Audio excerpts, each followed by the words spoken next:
Welcome to অগ্রগতি Anjana's kitchen and blog. নমস্কার, অগ্রগতি অঞ্জনার কিচেন অ্যান্ড ব্লগে সকলকে জানাই স্বাগত।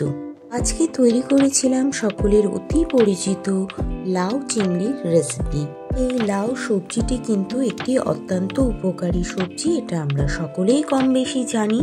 আর লাউ দিয়ে নানান রকমের রান্নার রেসিপি তৈরি করা যায়। লাউ হচ্ছে ঔষধি গুণেতে ভরপুর, তাই লাউ সকলেরই খাওয়া উচিত। আজকে লাউ চিংড়ির রেসিপি তৈরি করতে আমি একদম একটি কচি লাউ কিনে নিয়ে এসেছিলাম বাজারের থেকে।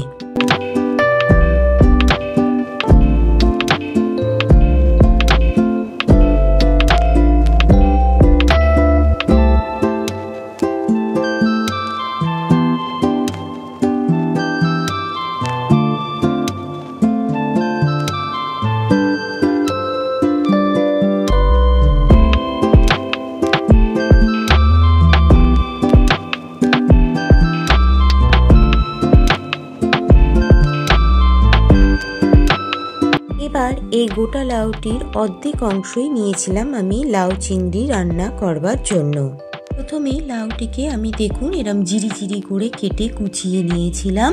লাউ চিংড়িতে দেওয়ার জন্য তো চিংড়ি মাছের প্রয়োজন, তাই চিংড়ি মাছ নিয়েছিলাম এখানে 300 গ্রাম মতন। চিংড়ি মাছটিকেও আমি ছাড়িয়ে পরিষ্কার করে নিয়েছিলাম।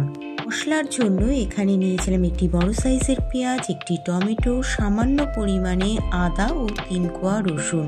তার সাথে নিয়েছিলাম বেশ কিছু ধনেপাতা আর 2টো কাঁচা লঙ্কা। সবকিছু গুছিয়ে নেওয়া আমার হয়ে গিয়েছিল। এবার গ্যাসের ওভেনে আমি একটি কড়াই বসিয়ে নিয়েছিলাম, তাতে পরিমাণ মতন সর্ষের তেল ঢেলে দিয়েছিলাম। তেল গরম হয়ে যাওয়ার পর আমি এর মধ্যে একটি তেজপাতা ছিঁড়ে দিয়েছিলাম ও 1 টিস্পুন গোটা জিরে দিয়েছিলাম।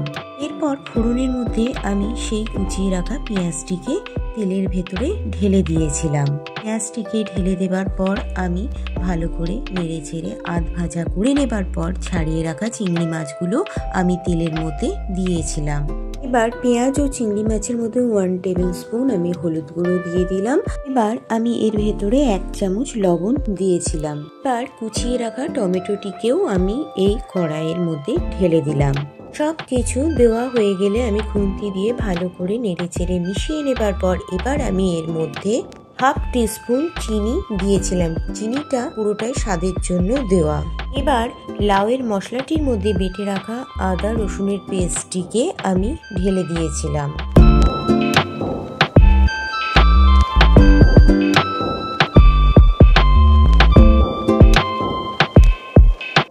এবার খানিকক্ষণ লাউয়ের মশলাটিকে নেড়ে চেড়ে কষিয়ে নেবার পর কুচিয়ে রাখা কিছুটা ধনেপাতার মধ্যে দিয়েছিলাম আর এর মধ্যে একটি কাঁচা লঙ্কা দিয়েছিলাম।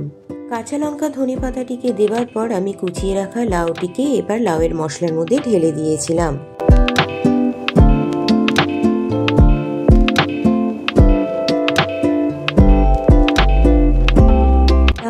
মশলার মধ্যে ঢেলে দেবার পর নেড়ে ছেড়ে খানিকক্ষণ মিশিয়ে নেবার পর আমি এর মধ্যে একটি ঢাকা দিয়ে দিয়েছিলাম।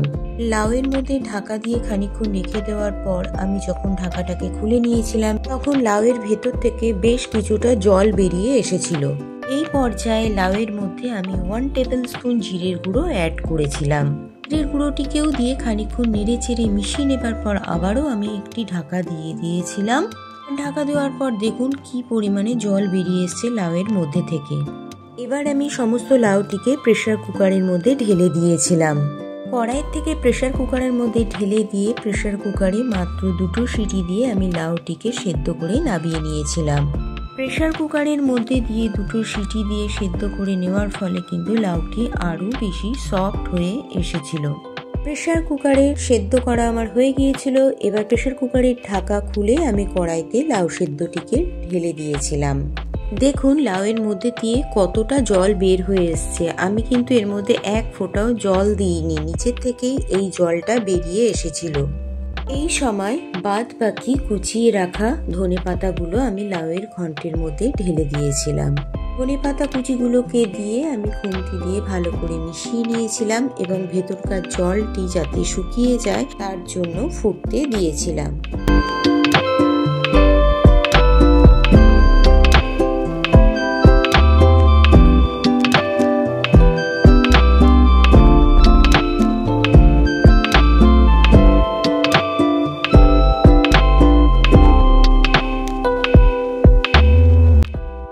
লাউয়ের মধ্যেকার জল কিন্তু ফুটিয়ে নেবার ফলে সমস্তটাই শুকিয়ে গিয়েছিল। এই পর্যায়ে আমি এবার লাউটিকে কড়াই থেকে নামিয়ে নিয়েছিলাম। তাহলে তৈরি হয়ে গেল আজকের আমার লাউ চিংড়ির রেসিপি। এই রেসিপি সকলের কাছে অত্যন্ত পরিচিত একটি রেসিপি, আর আমি যে পদ্ধতিতে এই লাউ চিংড়ির রেসিপি তৈরি করে থাকি সেটাই আপনাদের কাছে আজকে আমি তৈরি করে দেখালাম। ভালো লাগলে আমার চ্যানেলটিকে লাইক, কমেন্ট, শেয়ার ও সাবস্ক্রাইব করে আমার চ্যানেলটির পাশে থাকার অনুরোধ রইল সকলের কাছেতে। সকলে খুব ভালো থাকবেন। আজকের এই লাউ চিংড়ির রেসিপির ভিডিওটি আমি এখানেই শেষ করছি। আবার নতুন ভিডিও নিয়ে আপনাদের সামনে চলে আসবো। ততক্ষণের জন্য টাটা, বাই বাই।